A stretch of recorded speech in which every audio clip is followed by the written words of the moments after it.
Hey, Rei Caldombra here. I'm here to do my Roundup review thoughts on what I watched in the spring 2023 anime season. So, a quick intro about me. I love anime. I've been a huge fan of anime for about 10 years now, and I've been consistently keeping up with seasonals for quite a few years. I love watching seasonally, and I'm pretty passionate about it. I think it's really fun to see the new stuff come out and see how the scene changes and develops. I love giving new shows a shot, finding lots of the unexpected diamonds. It's fun, especially finding it before other people do. So for this season, I watched five, all primarily action shows for me. So action isn't necessarily my favorite thing, but this season it just happened to be the things that I picked to watch. The season was pretty loaded on big action shows. So, and before I get into it, I want to say I won't be spoiling anything specific, and I won't be showing much on screen. So feel free to just listen if you want. All right, getting into the first one. First, we have Mashle. So I was pleasantly surprised with how much I liked it. So if you haven't seen it or read much about it, basically it's One Punch Man plus Harry Potter. So I really like exercising and fitness, so those specific aspects of the shows really appealed a lot to me. And one thing that's very noteworthy about it, that's insane and absolutely bonkers and noteworthy, that this is a light fantasy anime that is not an isekai.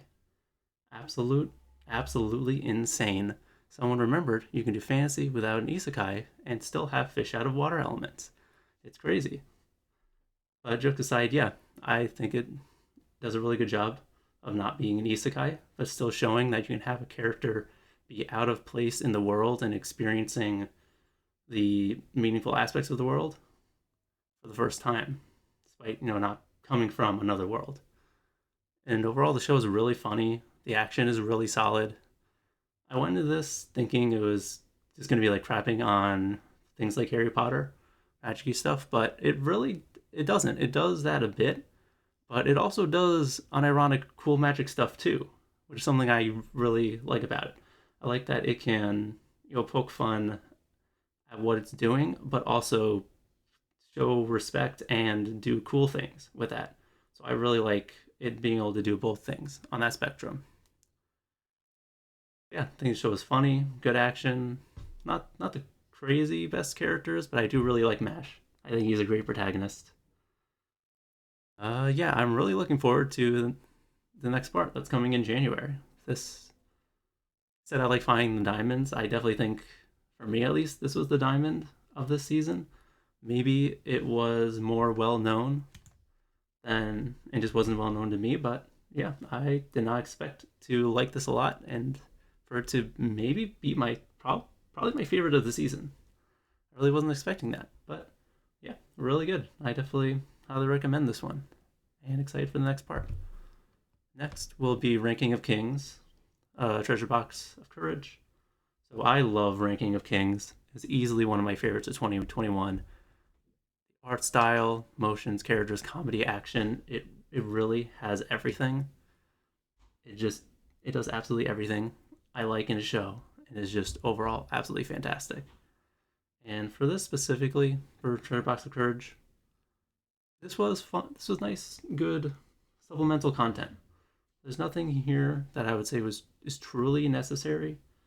Like if you just mildly enjoyed the show, I would say you don't have to watch it. But if you really liked it, I do highly recommend it because it's more of what you really liked. And just being on Ring Kings in general, this is one of those shows that I think you can recommend to pretty much anyone, regardless of how much they watch anime. I just feel like it has such a general overall appeal and is just a very fantastic show. Season 2 is not confirmed yet, but I'm very confident that it's coming and am super excited for that. I think, as far as I know, I think there's just not enough material in the manga for a season 2. But the fact that they even made Treasure of Courage shows that they recognize the success and see it as something that's worth continuing. So I'm sure we'll get season 2 eventually. Next is Dr. Stone New World. So I still liked it. It's my least favorite season of Dr. Stone so far. but I still think it's quite good. Thinking about the show in general, I really like the science focus and that it doesn't overindulge in action. It has a good amount of it while still making the focus on more. I wouldn't exactly say slice of life isn't really accurate, but just the more sciencey aspects, character based things. Seeing that progression is just really satisfying. And yeah, I really like how it balances the various aspects.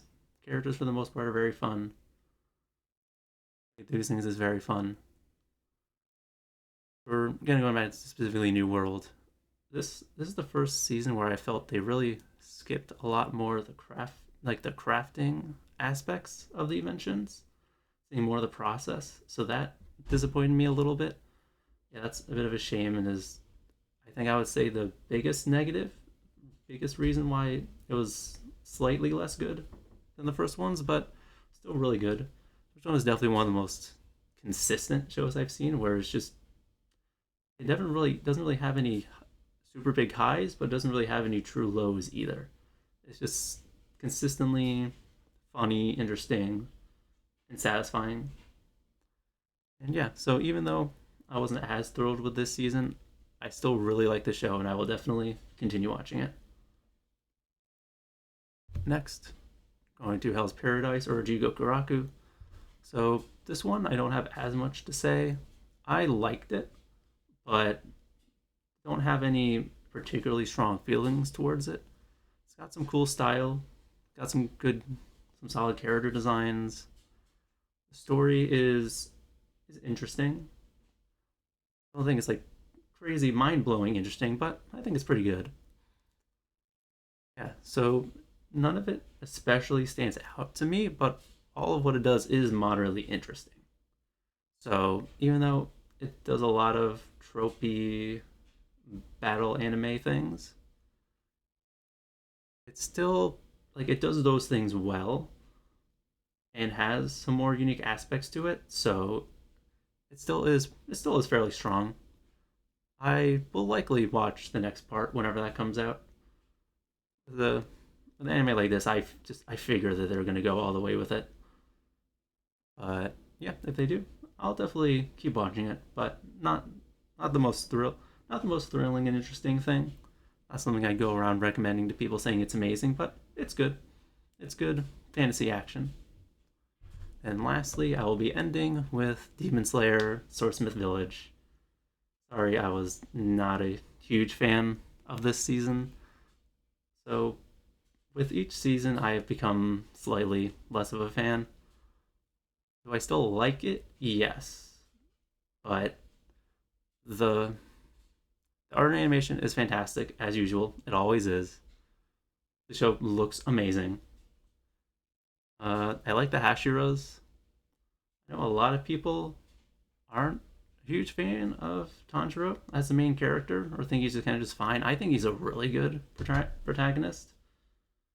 Not like perfect 10 out of 10, but I think he is a very strong protagonist. I think he bounces off characters really well. But I think it would be even better if the show spent less time on fluff, stretched out action, and instead gave more time for Tanjiro to interact with the other characters. Because that's the main problem with the season. It just drags on so freaking much. And like the villains were really not very interesting. And that really doesn't help with how drawn out things are. Like the main demon of the two that they fight, the fight just goes on and on. It just goes on and on. Oh my god, they're gonna kill him. Oh wait, no, he's actually fine. Like they just do that over and over, and it's just you got characters just repeating what's on screen, just verbally repeating what's on happening on screen. They'll make a statement, and right after that, either them or someone else will basically make the exact same statement with just slightly different wording.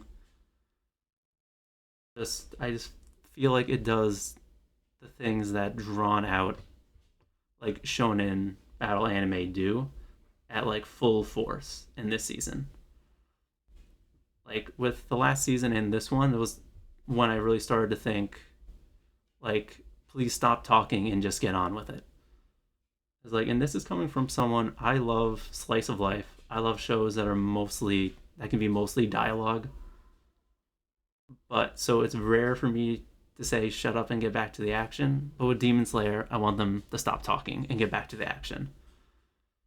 Because I am starting to kind of get that feeling of, yeah, maybe there really isn't a ton of interesting substance here.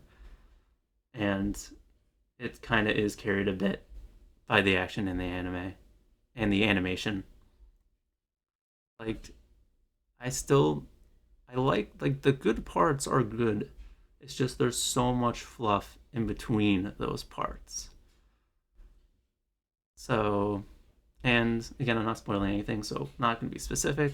I think the what happens in the very last episode, I think there was a bit of emotion baiting there that really didn't exactly feel necessary. That scene was good, but they do a particular thing in that scene that I think was unnecessary, emotion baity, and again, further dragged it out longer than it needed to be. So, will I be watching the next one? Probably, but it's not guaranteed at this point. I might be at the point where I watch the action scenes on YouTube instead of watching the full thing. Because I know people have been saying that from the beginning, but this is the part where I think the frustrating aspects of it really hit the point where I might be ready to be done properly sitting down and watching it. I hear good things about what comes next, so maybe that'll change. But yeah, not definitely my least favorite part of Demon Slayer so far, and I do think it's losing its steam. Just there was nothing especially stand out here other than the love Hashira. I think she's really great, but besides that, and I wish she had more screen time, which they could have given to her if they didn't stretch out the fight so much. And yeah, weren't as repetitive for certain things. But outside of that, yeah, I really think it was okay. Definitely my least favorite of the 5 that I watched this season. But don't want to end on a super sour note. That's the end for this season. But overall, I really enjoyed this season. Definitely not one of my favorites.